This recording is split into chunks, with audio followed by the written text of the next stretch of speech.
কবরের প্রথম রাত যা যা ঘটবে জানলে অবাক হবেন। অবশ্যই আমাদেরকে জানা দরকার। সম্মানিত দর্শক, কবরের প্রথম রাতটা কত কঠিন হবে, কত বিভীষিকাময় হবে। এই পৃথিবী থেকে যখন একটা মানুষ চলে যায়, এই চলে যাওয়ার পর থেকেই এই মানুষটার আর কোনো এই পৃথিবীতে দাম থাকে না। সম্মানিত দর্শক, এই কবরের জীবন অত্যন্ত কঠিন জীবন। আল্লাহ সুবহানাহু ওয়া তাআলা কালামে হাকিমে বিভিন্ন জায়গায় এই কবরের কথা বলেছেন। আল্লাহ সুবহানাহু ওয়া তাআলা বলেছেন, মিনহা খালাকনাকুম, তোমাদেরকে এই মাটি থেকে সৃষ্টি করা হয়েছে। অফিহা নুঈদুকুম, আবার এই মাটির দিকেই তোমাদেরকে দাবিত হতে হবে।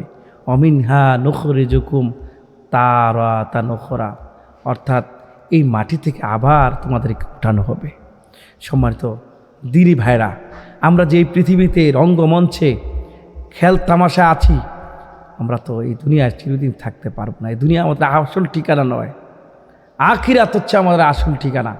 অথচ এই আখিরাত নিয়ে কোনো ভাবনা, কল্পনা জল্পনা আমাদের ভিতরে নাই। আম্বিয়া আলাইহিস সালাম বুঝতেন যে আখিরাতে গিয়ে তাদের কি হবে। সমস্ত আম্বিয়ারা, সমস্ত নবী করিম সাল্লাল্লাহু আলাইহি ওয়াসাল্লামরা সব সময় আখিরাতের চিন্তা করতেন আর মানুষের ধারে ধারে দ্বীনের দাওয়াত দিতেন। তারা মানুষকে বুঝাতেন আখিরাত সম্পর্কে। সম্মানিত দ্বীনী ভাই বোনেরা, আখিরাত বুঝুন।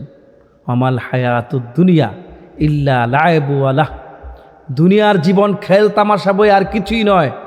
ওয়ালাদ দারুল আখিরাতু খায়রুল লিল্লাযিনা ইয়াত্তাকুনা ফালা তাকিলুন, অথচ আখিরাতের জীবন উত্তম, কতই না উত্তম, কিন্তু তোমরা বুঝতেছো না। আফালা তাকিলুন, তোমরা বুঝতেছো না। ইউ ডু নট আন্ডারস্ট্যান্ড, তোমরা বুঝতে পারতেছো না। হোয়াট হ্যাপেন্ড আফটার ওয়ার, পৃথিবীর শেষে কি ঘটবে।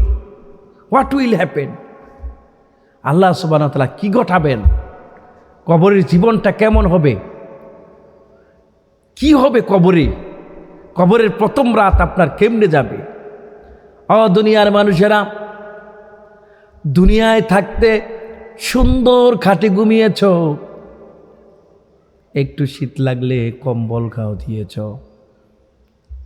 সুন্দর পরিপাটি বিছানায় থেকেছ, সুন্দরভাবে থেকেছ।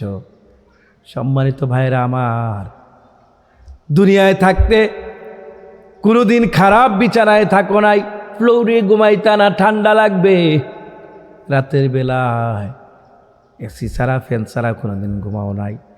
একটা বারও কি ভেবেছ কবরে কেমনে থাকবা, কবরে কেমনে থাকবা, কবরের জীবন তোমার কেমনে যাবে, একবার কি ভাবছো? ও যুবক, ও যুবক, কেমনে কবরে থাকবা, কেমনে কবরে ঘুমাইবা, প্রথম রাত কবরের কেমনে কাটবে, কত কঠিন হবে তোমার জন্য কবর। একটা দৃষ্টান্ত দিলে বুঝবেন। হযরতে ফাতেমা রাদিয়াল্লাহু তাআলা আনহু যখন দুনিয়া থেকে বিদায় নিলেন, আবু যর গিফারি কবর খনন করার দায়িত্ব নিলেন। কবর খনন করলেন। কবরকে আবু যর গিফারি কয়েকটি প্রশ্ন করেছিলেন। বলেছিলেন, কবর জানিস নাকি আজকে তোর কাছে কাকে রেখে যাব? নবীজির আদরের পুতুলি, নবীজির আদরের মেয়ে ফাতিমাকে তোর কাছে রেখে যাব। কবর কোনো জবাব দেয় না। দ্বিতীয়বার আবার বললেন, কবর জানিস নাকি তোর কাছে কাকে রেখে যাব? হাসান হুসাইনের মা ফাতেমা রাদিয়াল্লাহু তাআলা আনহাকে রেখে যাব। নো অ্যান্সার ফ্রম, কবর থেকে কোনো জবাব আসে না, কোনো অ্যান্সার আসে না, কোনো উত্তর দেয় না কবর। তৃতীয়বার আবু যর গিফারি বললেন, কবর জানিস নাকি রে হে তোর কাছে কাকে রেখে যাব? ও কবর, তোর কাছে রেখে যাবো হযরতে আলীর স্ত্রী ফাতেমা রাদিয়াল্লাহু তাআলা আনহা। হঠাৎ করে কবর থেকে আওয়াজ বেরিয়ে আসে। কবর ডাক দিয়া বলো, আবু যর গিফারি, নবীজির মেয়ে ফাতেমা আমি চিনি না, আলীর স্ত্রী ফাতেমাও চিনি না, হাসান হোসেনের মাও আমি চিনি না। আমি চিনি রে, যার আমল ভালো হবে আমার কবরে সে শান্তিতে থাকতে থাকবে, যার আমল খারাপ হবে সে কঠিন পরিস্থিতিতে পড়বে। প্রিয় ভাইরা আমার, এই জন্য কবরে গেলে তিনটা জিনিস লাগবে। এক নম্বরে ঈমান লাগবে, দুই নম্বরে আমল লাগবে, তিন নম্বরে আখলাক ভালো হওয়া লাগবে। আখলাক ভালো হওয়া লাগবে, এই তিনটা জিনিস যার ভিতরে থাকবে, ঈমান থাকবে, আমল থাকবে, আখলাক থাকবে, সেই কবরে শান্তি পাবে, কবরের জীবন তার জন্য সহজ হবে। রাসূল বলেছেন, আউয়ালু মানজিলুন মিন মানাজিলিল আখিরাহ, কবর হলো আখিরাতের অনেকগুলো স্তরের মধ্যে প্রথম স্তর। যার সাথে কবর ভালো আচরণ করবে, অন্যান্য স্তরগুলো তার সাথে ভালো আচরণ করবে, ভালোভাবে তার দিনকাল যাবে। প্রিয় ভাইরা আমার, এই জন্য কবর অত্যন্ত কঠিন জায়গা। কবরে কেমনে থাকবেন, কেমনে থাকবো, কবরে কেমনে রাত কাটাবো, দিন কাটাবো, ওই কবরের চিন্তা আমাদের করা লাগবে। যারা কবরের চিন্তা করবে তারাই সফল, তারাই সফল। এই দুনিয়া অল্প কয়েকদিনের, এই দুনিয়া একদিন শেষ হয়ে যাবে। কুল্লু মান আলাইহা ফানিউ ওয়া ইয়াবকা রব্বুকা যুল জালালি ওয়াল ইকরাম। পৃথিবীর সব কিছু শেষ হয়ে যাবে, কেবলমাত্র শুধুমাত্র আমার আল্লাহ থেকে যাবেন। প্রিয় ভাইরা আমার, এই কবরের জিন্দেগি অত্যন্ত কঠিন জিন্দেগি হবে। এই কবর যাদের জন্য ভালো হবে, আখিরাতের প্রত্যেকটা স্তর তার জন্য ভালো হয়ে যাবে। এই জন্য কবরটাকে ভালো রাখার জন্যে আমাদের আমল দরকার, ঈমান দরকার, আর ইখলাসের সহিত আমল দরকার, আর দরকার হচ্ছে আখলাক। আখলাক যার ভালো হয়ে যাবে, কবরের জীবন তার ভালো হয়ে যাবে। দিনী বোনেরা আমার, ভাইরা আমার, ও মুসলমানেরা, কপালে চুমু দিয়া বলি, বুকে জড়ায়া দিয়া বলি, যুবকেরা আমার, ও দিনী ভাইরা, কোন পথে ঘুরছো, কোন পথে চলছো, একবারও কি চিন্তা করেছ মালিকের কাছে থাকা লাগবে? হযরত আলী রাদিয়াল্লাহু যখন কবরের পাশ দিয়ে যেতেন, বারবার কাঁদতেন, বারবার কাঁদতেন। আলীর মতো সাহাবী কান্দে, তারা খুব কবরের চিন্তা করতে, কবরে যে কি কঠিন শাস্তি হবে। আমার ভাইয়েরা, রাসূল করিম সাল্লাল্লাহু আলাইহি ওয়াসাল্লাম থেকে হাদিস এসেছে, নেককার মানুষটা যখন কোনো মানুষ মারা যায়, নেককার হলে তার রূহটা চলে যায় ইল্লিনে, বদকার হলে রূহটা চলে যায় সিজ্জিনে। মানুষটা যখন মারা যায়, ওই মানুষটার রূহটাকে নেককার হলে ফেরেশতারা সুন্দর পবিত্র কাপড় দ্বারা, সুগন্ধিময় কাপড় দিয়া ধীরে ধীরে আসমানের দিকে যেতে থাকে। প্রথম আসমানে গেলে আসমানের ফেরেশতারা বলবে, আহলান সাহালান, এত সুন্দর সুগন্ধময়, এত ভালো রূহ, কার রূহ নিয়ে আসলা? তার নাম ধরে ধরে ফেরেশতারা আহলান সাহালান দিতে থাকে। অমুকের পুত্র অমুক, তোমার কপাল বড় ভালো, তুমি জান্নাতি। দ্বিতীয় স্টেজে যায়, দ্বিতীয় আসমানে যায়, এমনি করে করে সপ্তম আসমানে গিয়া যখন তার ফায়সালা হয়, ইল্লিনে থাকবে। আল্লাহ সুবহানাহু ওয়া তাআলা অর্ডার করে দেন, তার রূহটাকে কবরে নিয়ে দিয়ে আসো। তার রূহটা কবরে দিয়ে আসা হয়। ওই রূহটা, যে রূহটা ইল্লিনে থাকবে, ওই রূহটার সাথে কবর ভালো আচরণ করবে, জান্নাতের সাথে নাজ নেয়ামত দেওয়া হবে, জান্নাতের সাথে যোগাযোগ করাইয়া দেওয়া হবে। কবরটা সুপ্রশস্ত হয়ে যাবে, সুপ্রশস্ত কবর থাকবে। কবরটা অত্যন্ত মাদ্দাল বাসার, যতদূর পর্যন্ত চোখ যায় ততদূর পর্যন্ত প্রশস্ত থাকবে, তার কাছে ভালো লাগবে। আর পক্ষান্তরে বিপরীত মুখে যার রূহটা জাহান্নামে হয়ে যাবে, তার রূহটাকে কবরের দিকে নিয়ে যাওয়া হয়, আসমানের দিকে নিয়ে যাওয়া হয় না। খারাপ দুর্গন্ধ, ময়লা যুক্ত দুর্গন্ধময় কাপড় দিয়ে নেওয়া হয়। ধিক্কার দিতে থাকে ফেরেশতারা, তার রুটাও কবরে দেওয়া হয়, তার রুটা সিজ্জিনে রাখা হয়। কষ্ট আর কষ্ট, কবরের জীবন থেকে তাকে আযাব পেতে হয়। আল্লাহ সুবহানাহু ওয়া তাআলার কোরআনুল কারীম দ্বারা বোঝা যায় কবরেও তার জন্য শাস্তি হবে। সেই রুহটাকে জাহান্নামের সাথে যোগাযোগ করা দেওয়া হয়, কবরে শাস্তি পেতে থাকে। এজন্য প্রিয় ভাইরা আমার, কবরে যদি শান্তি পেতে যান, কবরে যদি আপনি ভালো কিছু দেখতে চাই, শান্তিতে থাকতে চাই, আপনি আমাকে অবশ্যই আল্লাহ রাব্বুল আলামিনের দেখানো পথে চলা লাগবে, নবীজির দেখানো পথে চলা লাগবে, নবীজির দেখানো পথে চলা লাগবে। এজন্য আমাদেরকে সঠিকভাবে চলতে হলে চলা লাগবে। যে ব্যক্তি সঠিকভাবে চলতে পারবে, সুন্দরভাবে চলতে পারবে, আল্লাহ সুবহানাহু ওয়া তাআলা কবরে তাকে শান্তি দিতে থাকবেন। প্রিয় ভাইয়েরা আমার, কবরে যখন রাখা হবে, তিনটা প্রশ্ন করা হবে। মার রব্বুকা, তোমার রবকে, হু ইজ ইউর লর্ড, তোমার প্রভুকে, ওমা দীনুকা, হোয়াটস দ্য নেম ইউর দিন, অর্থাৎ তোমার দিনের নাম কি, what's the name of your religion, তোমার ধর্মের নাম কি। আল্লাহু আকবার। ডু ইউ নো হিম, তুমি কি তাকে চিনো? নবীজিকে দেখায় বলবে যে তুমি কি তাকে চিনো। মার রব্বুকা মা দীনুকা ওয়ামান নাবিউকা, অথবা বলবে হু ইজ ইউর প্রফেট, তোমার নবীকে। তখন যে ব্যক্তি জান্নাতি হবে সে বলবে আমাদের রব হলো আল্লাহ, রব্বুন আল্লাহ, আমাদের রব আল্লাহ। দীনুন আল ইসলাম, আমাদের দিন হলো ইসলাম। নাবিয়ুনা রাসূলুনা মুহাম্মাদুর রাসূলুল্লাহ সাল্লাল্লাহু আলাইহি ওয়াসাল্লাম, আমাদের নবী রসূল হলেন মুহাম্মাদুর রাসূলুল্লাহ। সম্মানিত দ্বীনি ভাইয়েরা, আমরা কিন্তু তখন অকপটে আরবিতে এই প্রশ্নগুলোর জবাব দিতে পারব।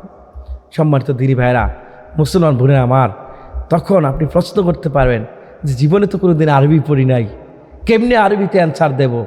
অটোমেটিকলি আল্লাহ সুবহানাহু ওয়া তাআলা আপনার মুখ দিয়া অ্যান্সার বের করে দেবেন যদি আপনি আল্লাহওয়ালা হন। সম্মানিত দ্বীনি ভাইয়েরা, আপনি আমি যদি আল্লাহওয়ালা হতে পারি, অটোমেটিকলি আমার অ্যান্সার আমি দিয়ে দিতে পারবো। কবরের জীবন থেকে আমার সুখ আর সুখ, অনাবিল সুখ আমরা পেতে থাকব।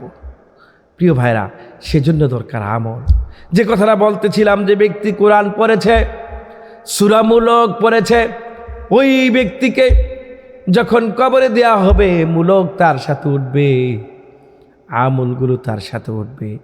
যার আমল ভালো হবে সে ব্যক্তি ভালো কবরে থাকতে পারবে ভালোভাবে। যার আমল খারাপ হবে কবরে অশান্তি পেতে থাকবে। এজন্য দ্বীনি ভাইরা আমার, আমলকে পরিশুদ্ধ করুন, আমলকে পরিশুদ্ধ করুন।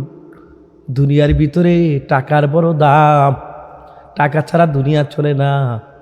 কবরে হাসরে মিজানে টাকা দিয়া চলবে না, চলবে শুধু আমল দিয়া। দুনিয়ার ভিতরে সম্পদ থাকলে টাকা আসে, সম্পদ থাকলে টাকা আসে, টাকা থাকলে যা কিছু তাই করতে পারবে। আখিরাতে 1 নম্বরে ঈমান লাগবে, 2 নম্বরে আমল লাগবে, 3 নম্বরে আখলাক লাগবে। এই 3টা জিনিস যার ভালো হবে, আখিরাত তার জন্য সহজ হয়ে যাবে। আখিরাতে সে মুক্তি পেয়ে যাবে, জান্নাত পেয়ে যাবে। দুনিয়ায় থাকতে আখিরাত গড়া লাগবে। এই দুনিয়ায় এমন কোনো প্রাণী নাই যে মৃত্যুবরণ করবে না। আল্লাহ রাব্বুল আমিন বলেছেন, কুল্লু নাফসিন যায়িকাতুল মাউত, প্রত্যেকটা মানুষ প্রাণীকে মৃত্যুর স্বাদ গ্রহণ করা লাগবে। ওয়া ইন্নামা তুওয়াফাউনা উজুরাকুম ইয়াউমাল কিয়ামাতি, আল্লাহ রাব্বুল আমিন বলেন, দুনিয়ার জীবন শেষ করে শুধু শেষ নয়, তুমি মরে গেলা তোমার এখানেই শেষ নয়। তুমি মরে গেলা মানে বেঁচে গেলা তাই নয়, তোমাকে আবার উঠানো হবে। ওয়া ইন্নামা তুওয়াফাউনা উজুরাকুম ইয়াউমাল কিয়ামা, কিয়ামতের দিন তোমাকে উজরত দেওয়া হবে। কিয়ামতের দিন তোমাকে উজরত দেওয়া হবে।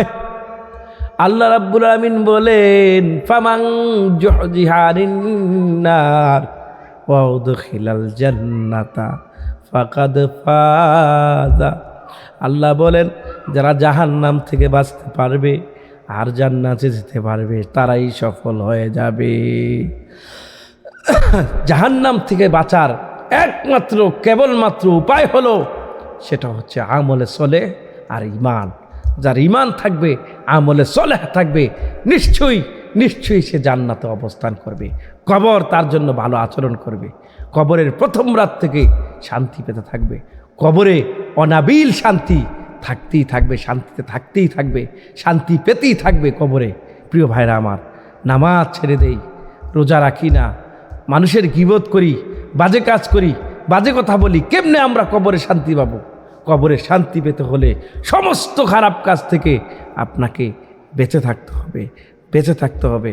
আপনাকে ভালো মানুষ হতে হবে, আপনাকে মানুষের সেবা করতে হবে। কোনো হিংসা বিদ্বেষ, কোনো রাগ, প্রতিহিংসা, অহংকার, রিয়া, সমস্ত ধরনের খারাপ কাজ থেকে আপনাকে বেঁচে থাকা লাগবে যদি প্রথম রাত কবরে আপনি শান্তি পেতে চান। সম্মানিত দিনী ভাইয়েরা, অসুবেকেরা, সারাদিন তোমরা ফেসবুক, ইউটিউব, টিকটক, বিভিন্ন মিডিয়া নিয়ে পড়ে থাকো না। ফেসবুকটাকে তুমি ভালো চালাও, ইউটিউবটাকে তুমি ভালো ভিডিও দেখো। যদি তোমার সমস্যা হয় এগুলো বন্ধ করো। তারপরেও তোমাকে জান্নাতে যেতে হবে, তোমাকে কবরে শান্তি পেতে হবে, তোমাকে হাসুরি মিজানে ফুলসিরাতে পার হতে হবে।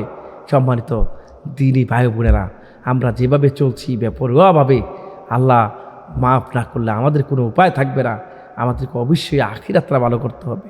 দিনী ভাইরা আমার, আখিরাতে ভালো করতে হলে ভালো আমল দরকার। সকালবেলা ঘুম থেকে উঠে ওযু করে যে ব্যক্তি ফজরের নামাজ আদায় করবে, নামাজ পড়ে কোরআন শরীফ তেলাওয়াত করবে, গুন গুন করে কোরআন শরীফ পড়বে, আবেগ দিয়া পড়বে, কোরআনকে ভালোবাসে কোরআন শরীফ পড়বে। আল্লাহ সুবহানাহু ওয়া তাআলা সকালটা যিনি আল্লাহর পথে ব্যয় করবে, মুয়াজ্জিন আজান দিলে আবার জোহর আজানে চলে আসবে, আবার আসর পড়বে, মাগরিব পড়বে, এশা পড়বে, মসজিদের সাথে ঝুলন্ত থাকবে যার অন্তর। আমার ভাইয়েরা, যেদিন কোনো আলো থাকবে না, যেদিন কোনো আল্লাহর সাহায্য করার কোনো সাহায্য থাকবে না, যেদিন মানুষের মাথার মগজগুলো গলে গলে জমিনে পড়তে থাকবে, ওই কঠিন মুসিবতের দিনেও যিনি নামাজি, যিনি মসজিদের সাথে সম্পর্ক রেখেছেন, ওই ব্যক্তিকে আল্লাহ সুবহানাহু ওয়া তাআলা আরশের ছায়া দিয়া রাখবে। প্রিয় ভাইরা, এজন্য আমরা যদি চাই কবরের প্রথম রাত আপনার সাথে ভালো আচরণ করুক, তাহলে অবশ্যই আপনাকে ভালো কাজ করা লাগবে। আপনাকে ঈমানের সহিত, ইখলাসের সহিত আপনাকে আমল করা লাগবে। আর যদি আমরা এই আমলটাকে ভালো করতে পারি, ইনশাল্লাহ কবরের জীবন আপনার আমার জন্য সহজ হয়ে যাবে। আল্লাহ যেন আমাদেরকে সহজ করে দেয়, কবরের প্রথম রাত যেন ভালো যায়। আর কবরে যখন শাস্তি হয়, দুনিয়ার জিন ইনসান কেউ দেখতে পায় না, কিন্তু পশুরা অনেক সময় বুঝতে পারে, যদিও আমরা দেখতে পারি না। সম্মানিত দিনী ভাইয়েরা, এই জন্যে কবরের শাস্তি থেকে মুক্তি পেতে হলে তিনটা জিনিস দরকার: ঈমান, আমল আর আখলাক। আমলে সলেহ, অর্থাৎ খারাপ আমল আমরা করব না, সবসময় চেষ্টা করব ভালো আমল করার জন্য। আল্লাহ যেন আমাদের কবরের জীবনটাকে সহজ করে দেয়।